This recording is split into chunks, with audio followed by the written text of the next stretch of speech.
What if I told you that a compact $300 phone could beat the iPhone 15 at a couple of tricks in mobile photography? Everyone is used to thinking that Apple is the undisputed gold standard, for which it's not a pity to shell out $750. But today we have the Motorola Edge 60 Neo on test. A little guy that, at a price 2.5 times lower, has camera features missing even in the base iPhone. Let's be honest and objective, without being fanatical, and compare their lenses to see if there's any real point in overpaying. And we'll start with the main modules in good daylight.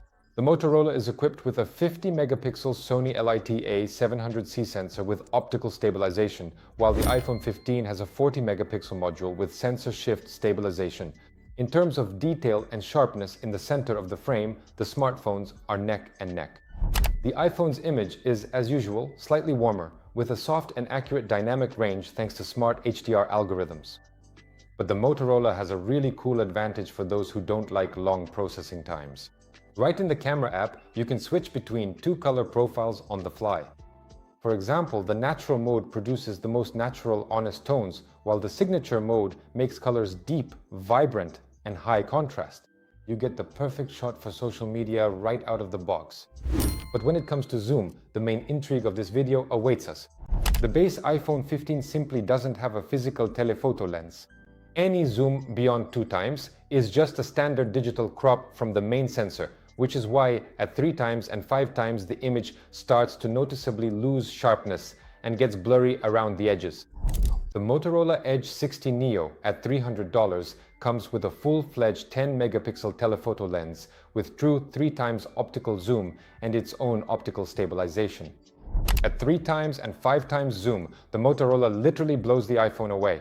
Small text on signs remains sharp, architectural details don't turn into mush, and the digital zoom here scales all the way up to 30 times.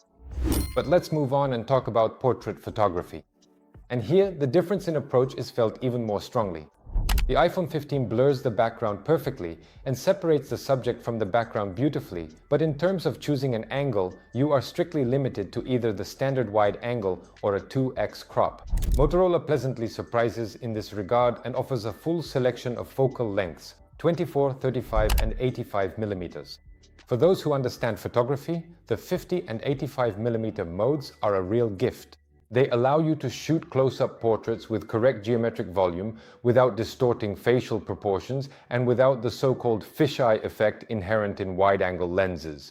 As for the ultra-wide-angle cameras, it's a tie between the smartphones in terms of the 120-degree field of view. However, the Motorola has autofocus on its ultra-wide lens. Because of this, it has a full-fledged macro vision mode, which allows you to shoot textures, droplets, or small objects from literally a couple of centimeters away. The base iPhone 15 doesn't have a macro mode at all. Apple fundamentally reserves this feature only for the expensive Pro and Pro Max versions.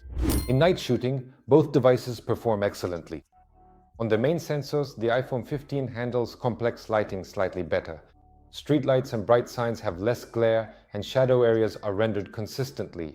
On the Motorola, the night vision mode squeezes the maximum out of the Sony sensor. The image turns out bright and detailed, although when shooting with the ultra-wide lens in complete darkness, the noise on the Motorola does become more noticeable. As for video recording, the iPhone 15 predictably takes the lead. It records video in 4K at 60 frames per second on all modules with perfect smoothness and instant refocusing. On the Motorola Edge 60 Neo, video on the main module is limited to 4K at 30 frames per second. However, the Moto has a unique feature called horizontal lock. It is a physical horizon stabilizer. You can rotate the smartphone in your hands 360 degrees and the image in the frame will remain perfectly level. So what's the verdict? If your main goal is to shoot the smoothest possible 4K 60 FPS videos for a blog or reels, the iPhone 15 still wins. But if you are looking for a compact smartphone specifically for mobile photography, where true optical zoom, macro capabilities, and proper portrait focal lengths are important, the Motorola Edge 60 Neo offers a set of tools for its $300 that Apple makes you pay 2.5 times more for. And that's it. Like the video and subscribe to our YouTube channel. And see you next time. Bye.